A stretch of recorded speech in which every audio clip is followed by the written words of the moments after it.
When HBO's Rome premiered in 2005, it wasn't just another historical drama, it was HBO's most ambitious project at the time, blending epic scale with intimate character studies.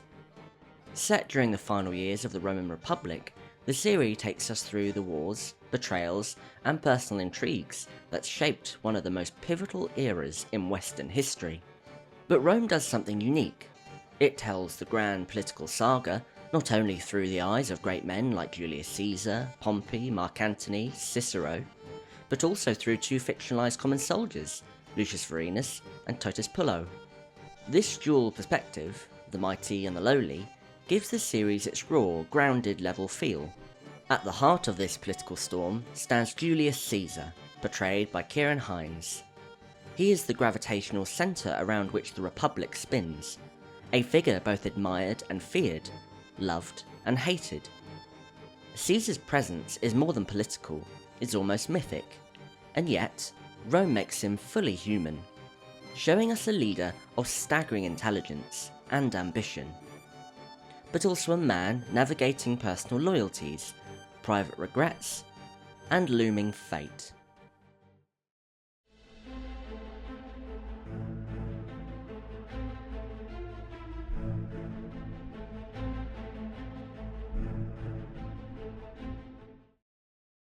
To understand the weight Ciarán Hinds brings to the role, we need to understand the man himself.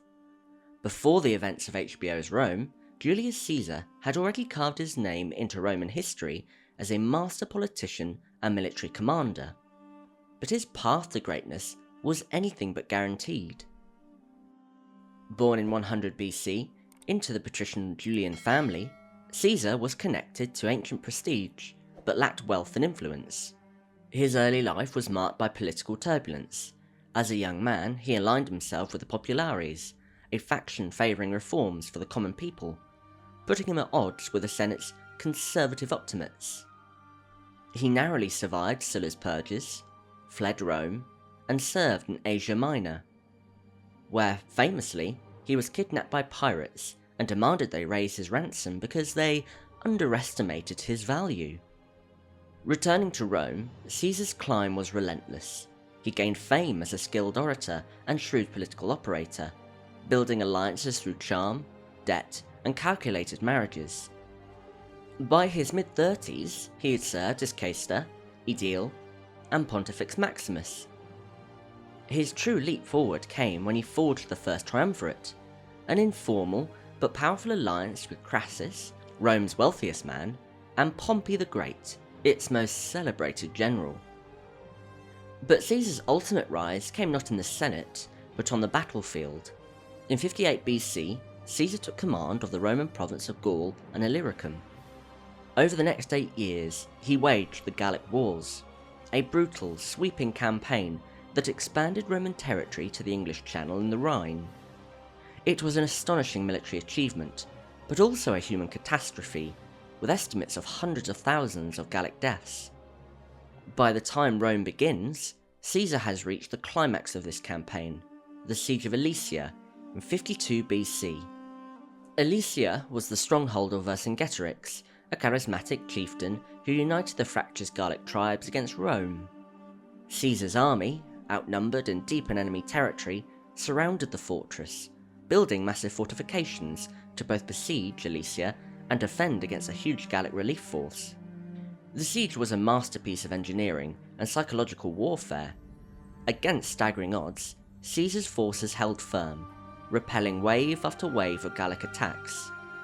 When Vercingetorix realised the fight was lost, he surrendered in a moment both historically iconic and visually striking, riding out in full armour, circling Caesar, dismounting, removing his weapons, and kneeling before him.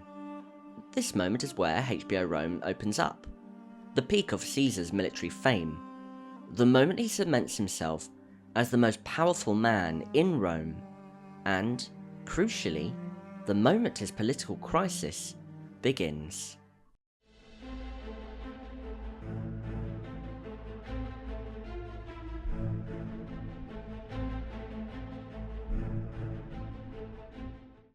In HBO's Rome, Julius Caesar is not just the mighty general of the history books. He's a man of enormous intelligence, ambition, and contradiction, standing at the centre of Rome's unravelling. When we first meet him, Caesar had just completed the conquest of Gaul, having crushed the rebellion led by Vercingetorix at Alesia. His victory brings him immense fame and fortune, but also a political crisis. By Roman law, Caesar should disband his army before returning to Italy, but doing so would leave him vulnerable to prosecution by his enemies in the Senate. Instead, in 49 BC, he crosses the Rubicon, setting off civil war. And this is where the series picks up. Caesar marches on the capital. The Senate flees with Pompey, and he enters the city not in triumph, but in eerie quiet. In these episodes, we see Caesar's political ruthlessness in full display, seizing treasury gold, reshaping the narrative, and presenting himself not as a tyrant, but as a restorer of order. There's a chilling confidence in how he moves through the power vacuum, as if he planned every step in advance. Ciarán Hinds' portrayal of Caesar is exceptional because he avoids easy archetypes. His Caesar is neither a bombastic conqueror nor a cold schemer. Instead, Hinds plays him as a man of enormous calm whose greatest weapon is control of himself, his allies, and his enemies. Throughout the series, Caesar is shown as a master of both battlefield strategy and political theatre. He pardons former enemies like Brutus and Cicero, less from generosity than from shrewd calculation, knowing that mercy wins more loyalty than punishment. He manages his relationship with his niece Attia with indulgent detachment, tolerating her manipulations because they serve his needs. Even his interactions with Lucius Vorenus and Titus Polo, two common soldiers swept into his orbit, reflect his ability to spot useful men at every level of society. When Caesar arrives in Egypt and is handed Pompey's severed head, the expectation, even from his allies, is that he'll be pleased. Instead, he is visibly disgusted. His command to execute Pompey's murderers is swift and emotionless. It's a defining moment. Caesar is not motivated by revenge or cruelty. He understands the value of mercy, but also the danger of appearing weak. Caesar also knows how to deal with Mark Antony. He is a brutal sort, a soldier, always ready to run before he can walk. Caesar always knows what to say to control and calm him. And once Caesar is no longer around him, you can see that Antony is no longer able to control himself and is unable to think critically. And at the height of his power, Caesar refuses to kneel before the Senate, a symbolic moment that confirms his absolute authority. Later, in a quiet, introspective scene with Octavian, Caesar reflects on the burdens of leadership. He's almost trying to groom Octavian as his successor, questioning him, asking him to think strategically. We also find that he does have an element of weakness about him, to which he doesn't want anyone to know, as his enemies would use it as a weapon against him. But as Caesar's power grows, so does his isolation. His break with Servilia, Brutus's mother and his former lover, is one of the show's most personal portrayals. Hinds plays these moments not with rage, but with a kind of sad resignation. His closeness to Brutus is especially tragic. Caesar sees him almost as a son, but his inability to recognise Brutus's inner conflict ultimately leads to his doom. The more power Caesar gains, culminating in his declaration as Dictator Perpetuo, the more enemies he creates. To the Senate, he becomes the tyrant they feared. To his old friends, he becomes a man who can no longer see his own limits. This ultimately leads to the famous Ides of March, and a shocking recreation of the death of Caesar. What I think is particularly important is the filmmakers don't hold back on this scene, showing its true, brutal nature. The performance of Ciarán Hinds in Rome is quite impressive. He doesn't need to thunder or threaten. His authority comes from stillness, from calculated words and commanding presence. Hinds' Caesar is compelling because he is fully human, brilliant but flawed, charismatic but slightly detached, and visionary, but very much mortal.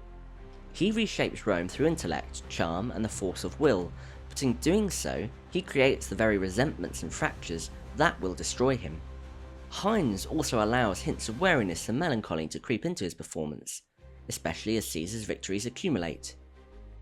Even after his death, Caesar's presence haunts the series. His assassination plunges Rome into chaos, sparking the rise of Mark Antony, Octavian, and the collapse of the Republic.